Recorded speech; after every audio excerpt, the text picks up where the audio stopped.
Guys, क्या आपको पता है कि जापान के ट्रेनों में ऐसे अजीबोगरीब नियम बनाए गए हैं जिससे आप और हम जैसे लोग तो उसमें सफर ही नहीं कर सकते।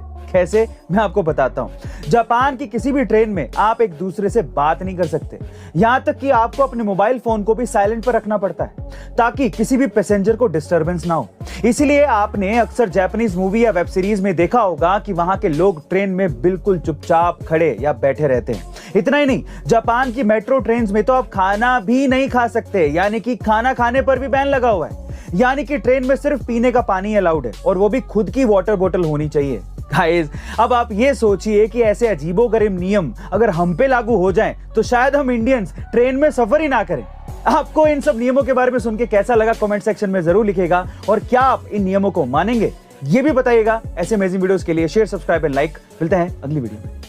गाइस, क्या आपने कभी ये सोचा है कि डोमिनोज से पिज्जा ऑर्डर करने पर डोमिनोज वाले आपको जरूरत से ज्यादा चिली फ्लेक्स और ओरेगानो फ्लेक्स क्यों दे जाते हैं? पड़ गया ना सोच में? चलिए मैं आपको बताता हूं। दरअसल ये सब डोमिनोज जानबूझकर करता है और ये उसकी खास तरीके की प्लानिंग भी होती है जिसे हम मार्केटिंग लैंग्वेज में परचेज ट्रिगर कहते हैं। और इसमें होता है ये कि जब आप डोमिनोज से पिज्जा ऑर्डर करके खा चुके होते हैं और उन बचे हुए पैकेट्स को अगली बार यूज करने के लिए रख देते हैं, तो अब आप जितनी बार भी उन पैकेट्स को देखोगे तो आपको पिज्जा की याद आएगी और खाने का मन होगा। फिर भले ही आप पिज्जा तुरंत ना मंगवाओ, लेकिन कुछ टाइम बाद आप जरूर मंगाओगे। गाइस, मतलब यह है कि डोमिनोज उन चिलीज और ओरेगानो फ्लेक्स के जरिए आपके दिमाग की साइकोलॉजी से खेलता है ताकि आपको उन पैकेट्स को देख देख कर सिर्फ पिज्जा की याद आए। है ना गजब का दिमाग? वैसे गाइस, आपका डोमिनोज की इस बिजनेस टैक्टिक के बारे में क्या ख्याल है कमेंट सेक्शन में जरूर लिखेगा, और ऐसे अमेजिंग वीडियोस के लिए A2 मोटिवेशन चैनल को सब्सक्राइब करना मत भूलिएगा। मिलते हैं अगली वीडियो में।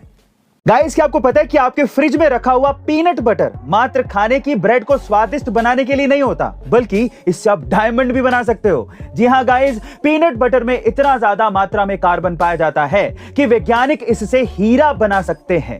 दरअसल वैज्ञानिक इस प्रोसेस में पीनट बटर में मौजूद कार्बन डाइऑक्साइड से सारा का सारा ऑक्सीजन निकाल लेते हैं, जिससे उसमें सिर्फ कार्बन ही बचता है। लेकिन इस प्रोसेस के लिए एक अप्रोप्रिएट प्रेशर अप्लाई करने की जरूरत होती है, जिसके तहत इसके कार्बन को डायमंड में बदला जा सकता है। लेकिन यह प्रोसेस हम और आप घरों में नहीं कर सकते। इस प्रोसेस को साइंटिस्ट द्वारा स्पेशल विजन में साइंस लैब्स में ही अंजाम दिया जा सकता है। वैसे गाइस, जो भी है, लेकिन पीनट बटर हमारी सेहत के लिए तो एक डायमंड ही है।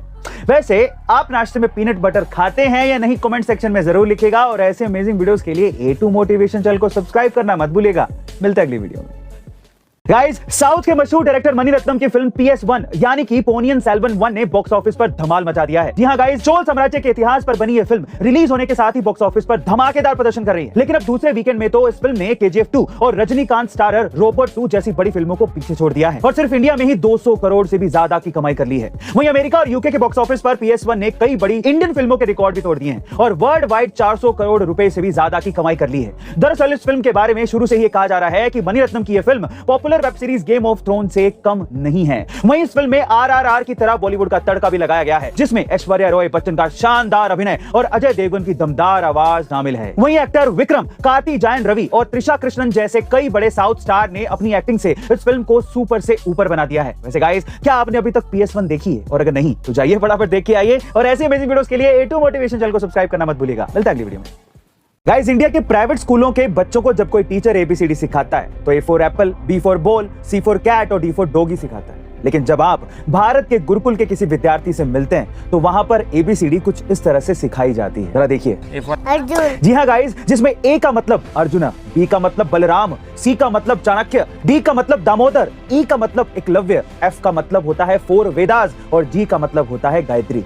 और शायद यही अंतर है हमारे भारत के गुरुकुल और इंडिया के प्राइवेट स्कूलों में, कि जहां एक तरफ प्राइवेट स्कूलों के बच्चे शिक्षा पाकर नौकरी और पैसों की होड़ में लग जाते हैं, वहीं दूसरी तरफ गुरुकुल के बच्चे भगवान की भक्ति और समाज सेवा में। और इसी का जीता जागता उदाहरण है ये महज 3 साल का बच्चा जो गुरुकुल का एक विद्यार्थी है और इतनी कम उम्र में ही कृष्ण भक्ति के रंग में ढल चुका है। इस बच्चे को देखकर तो यही लगता है कि भगवान को पाने की कोई उम्र नहीं होती। आप जब चाहें तब भगवान की भक्ति में लीन हो सकते हैं। जय श्री कृष्ण।